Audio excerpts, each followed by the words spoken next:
We'll put a lot of thought into it, and we'll make the right decision, maybe along with Kansas City, as to what we want to do to continue to, really make people aware of the social justice initiatives that are taking place across the NFL. Can I ask one more thing, Bill? Why are you so supportive of your players on racial injustice? I just believe in it. I have a very strong belief that this country can do better. I have a very strong belief in our players. Their intelligence, their voices need to be heard. Their passion. These guys are more than football players. They care about things that are going on in the world, and they want to make a difference. And they have the ability to do that with the media coverage that we get for this great game of football. They have the ability to do it. At the same time, they know they need to concentrate on football because in the end we have to win games. But I'm very supportive of our players because I believe in them. Aaron Wilson. Hey, Bill, how you doing? Good, Aaron. With Max Sharping, this is his second year, and we talked a little bit about Titus Howard and the jump you hope for from him. What do you see from Max in his second season? And I have a follow-up. Thank you. Yeah, Max has definitely improved. I think anytime you play as much as Max played last year, he played more than Titus, right? Because Titus had to deal with the injury. I believe that experience is can't replace it. You learn the speed of the game, the strength of the game, and the things that you need to get better at technique wise.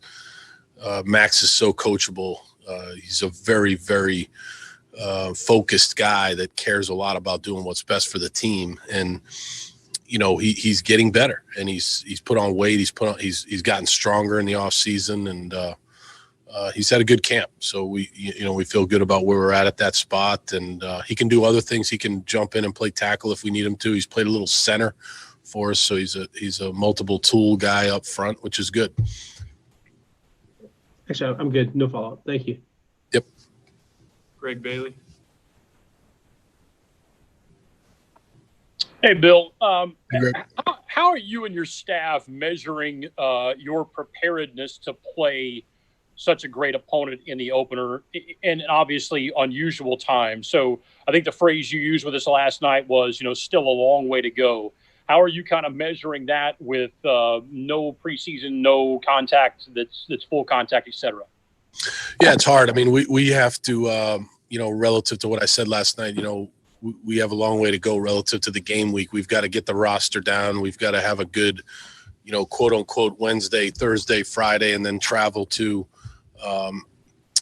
Kansas City on September 9th with a good game plan, with a good week of practice, making sure guys understand what we're expecting of them in the game. And we know we're playing a great opponent, and we feel like we're pretty good. So, we know that it's going to take a team effort. We know that we're going on a road into an environment that's going to be different. Only about 15,000, 17,000 fans there, and it's just going to be a different experience. But I think our guys are mature enough to handle that, and they're looking forward to the opportunity. Aaron Reese. Hey, Bill, how's Kiki looked since he came back from injury? You were breaking up there. Who? So how has Kiki looked since Kiki, sorry. Yeah, Kiki looked good last night. I mean, he was cutting off of his foot and doing some good things. And, he returned kicks. He played in the slot. He played on the outside. He ran reverses. He did a lot of different things. So, he looked pretty good. Sarah. Bill, I know you have a team of hard workers, but is there a time that Deshaun's work ethic has stood out to you? Every day. He works hard every day at whether it's mechanics, footwork, obviously, coverage reads, protection reads, communication. He stays after practice. He's watching a lot of film with Tim and TJ. Works hard in the weight room. I know I heard the other day he had a really good weight workout. He was squatting and doing power cleans and things like that. The guy works hard every day, and like I've always said, I'm glad he's on our side. Aaron Wilson. Hey, Bill, as you prepare for the Chiefs, you'll play someone that you're very familiar with, Tyrann Mathieu, who's here with you guys. What's it like competing against him, and what did you see from him just in the couple of games that you had against him last year? Thank you. Yeah, he's a great player. I mean, it was, we only had him for a year here, but he made an impact on this organization from a leadership standpoint, from a playing standpoint. Very smart player. One of the smartest players that we've had here.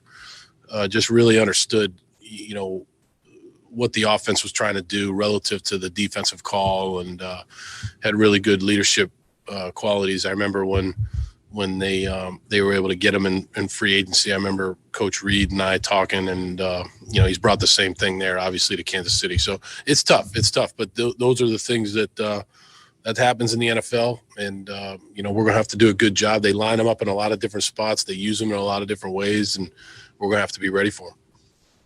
Cody Davis.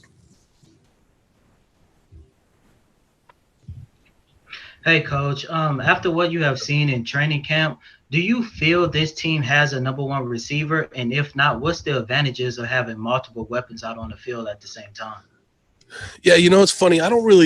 We don't label it like that in our organization. We really never have. We have guys that can do a lot of different things. We have guys that can play on the outside, that can play on the inside. We've got running backs, tight ends that can do different things. I think the key will be health. Just like any position, the health of the receiver position will be very important. The timing we're working on, we're getting better. I thought we did some good things last night in the scrimmage, but we use different personnel groupings. We use different ways and different groups to help us try to matriculate the ball down the field, and so that's what we'll continue to do. John. Bill, how much of an advantage is it to play on a Thursday when you don't have to play on a Sunday before? And also, how do you prepare for a rookie like Clyde Edwards-Helaire, who didn't have any preseason tape but was great at LSU? Yeah, no, it's I think the Thursday night opener, it has its advantages. Obviously, it's the only game, and guys are really excited to play in the game, and it's going to be a historic game. I mean, you think about this game being played during a pandemic, with everything that this league has gone through to get to this point. It's a privilege and an honor to play in this game. I think from a roster standpoint, having it at the beginning of the year is tough, because but it's the same for Kansas City. We got to wait for certain players to clear to be able to have a full complement of practice squad and 53-man roster guys. So, but we'll work through it. We'll get ready. But and then the second part, John, what was the second question? About preparing for Clyde Edwards-Helaire when you didn't get to see him. Yeah, we studied him a lot. We interviewed him at the combine. He's a really good guy, really dynamic player. Obviously did a great job at LSU with Joe Burrow last year. They set records. Their offensive output at LSU last year was, it was in another stratosphere. So, look, he's a guy that can run it. He can hurt you out of the backfield.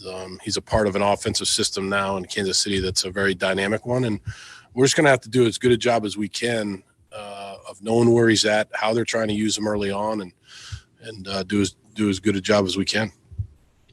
Okay, thanks, Coach. Okay, thanks, guys. Thank you.